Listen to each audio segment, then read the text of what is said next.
Welcome to the land of Frostlorn, a map drawn by myself made from the suggestions of my Instagram followers. Come join me for some stories and lore.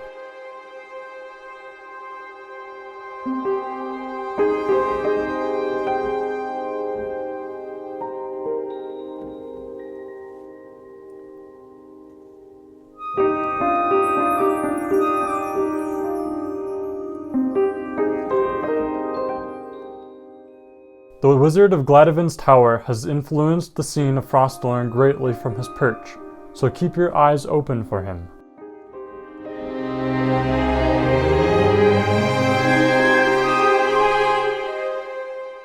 Waterguard, like the floating castle of the Star by the Sea, arose out of the ground, but for what reason no one knows. It now is the sentinel of trade in the bay, enforcing tariffs and embargoes on incoming ships.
Dryaphs are a wonder. Made completely of wood, they resemble giraffes in build and wander the countryside in groups called forests, moving from one wooded area to the next.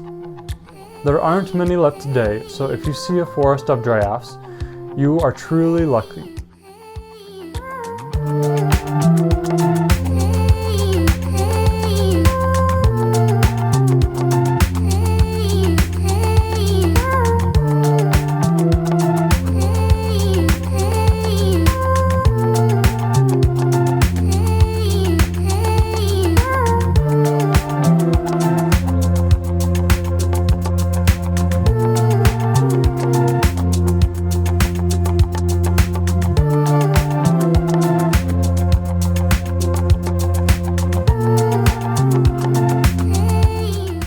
Lochlein Cliff is a city dwelling on the cliffside of a land called Takerlunda by the Frostlorni. Rope bridges and ladders hold together the town, and the townspeople are expert rock climbers. Having to learn from a young age, they can scale sheer cliffs as easily as you can walk.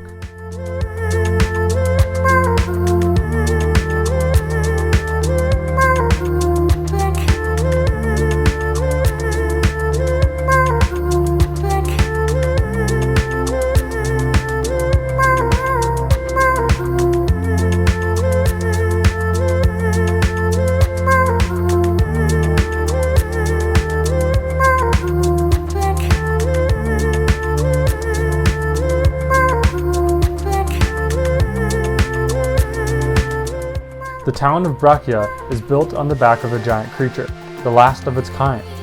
The townsfolk and the giant creature live in perfect harmony, not caring directly for each other, but greatly benefiting the other. The creature moves along when it wills, and those playing and scavenging on the ground below have to scramble up its long, dragging tail or be hoisted up in basket elevators. If you guys want this map, get it fast because it'll be leaving on May 31st. So it's the first link in the description. Huge thanks to my Instagram followers for making this project possible. Long ago, the Battle of Caranhash Plain raged and ravaged the plains to nothing but blood and mud. 2 golems had been created to aid in the battle, but seeing the destruction they had created, they broke down in the mud they fought in, asleep.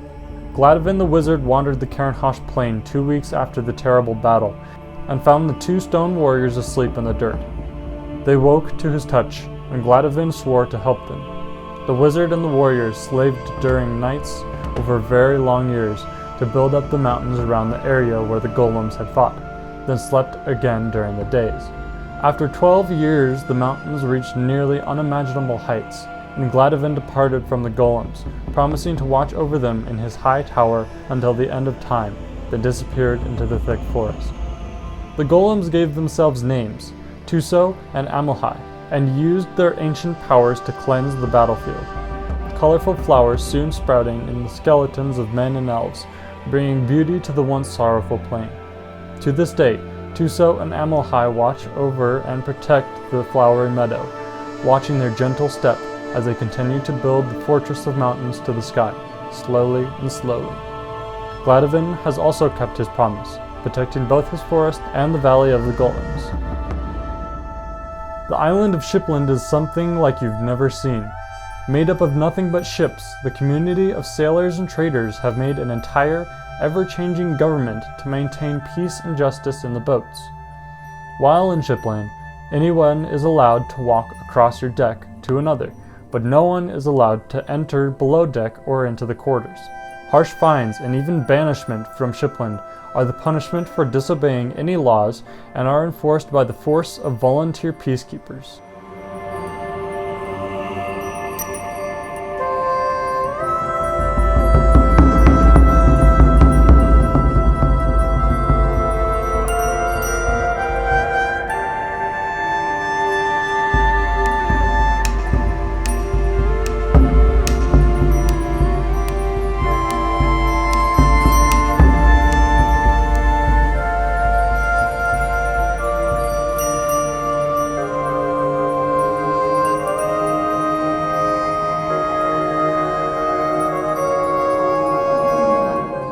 Amethystion is the capital of Frosthorn, and every single building has been carved into the Amethyst Valley, shining purple in the sunlight.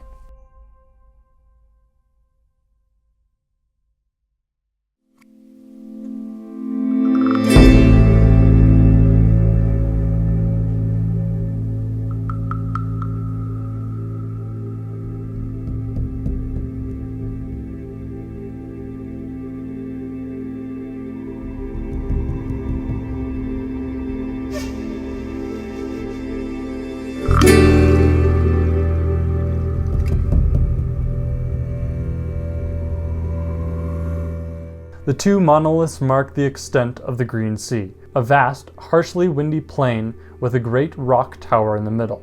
The rock is carved with whistles so shrill that if you get too close, your eardrums will burst. Even from the very edge of the Green Sea, you can hear the faint whistle from the rock.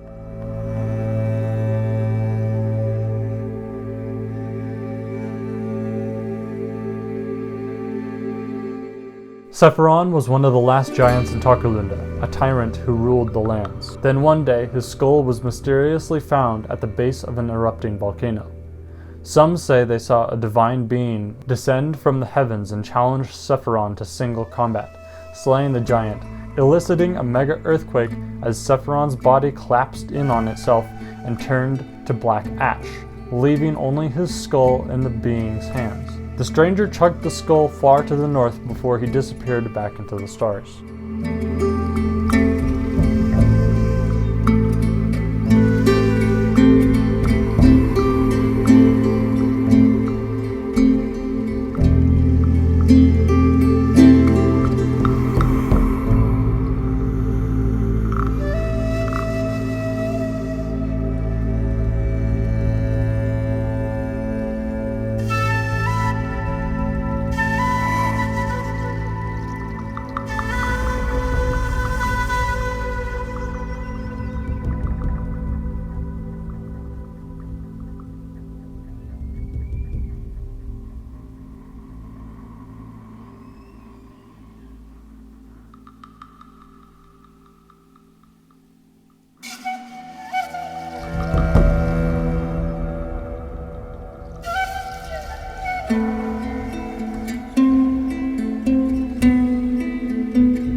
On the Horn of Frore sit two warring kingdoms, the great goopy frog kingdom of Francia and the great salty toad kingdom of England. The inhabitants of both kingdoms live in swamps, their cities built both above and below the water.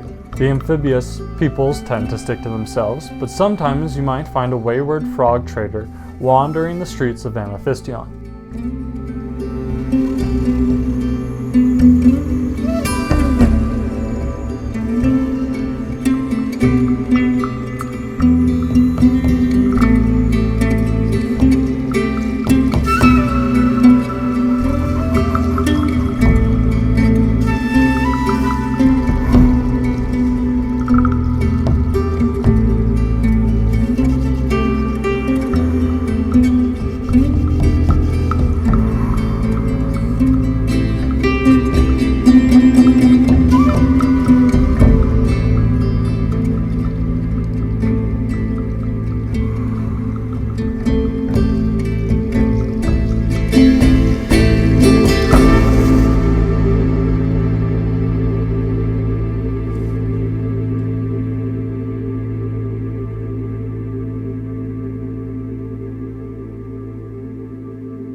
Deep in the cavern of the Dragon Forge lives a giant red dragon. The dragon is tasked with forging invincible weapons for those pure of heart.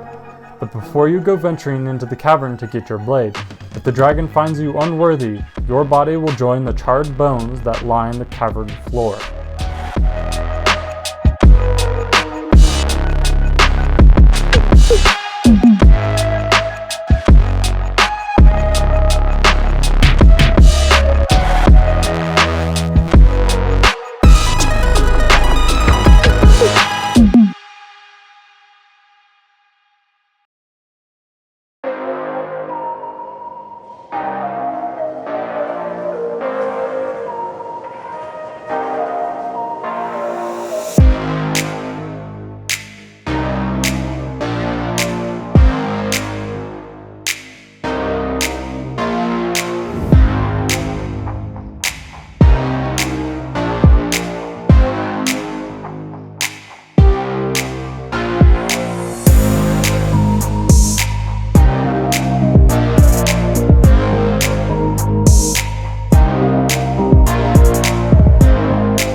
If you venture to the city of Kofe, you will be able to stay up for days in a row without tiring.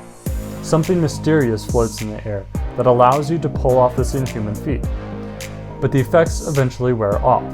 Those who live in the town are no longer affected by the air, and they have to leave the city for a few weeks if they want to renew the effect.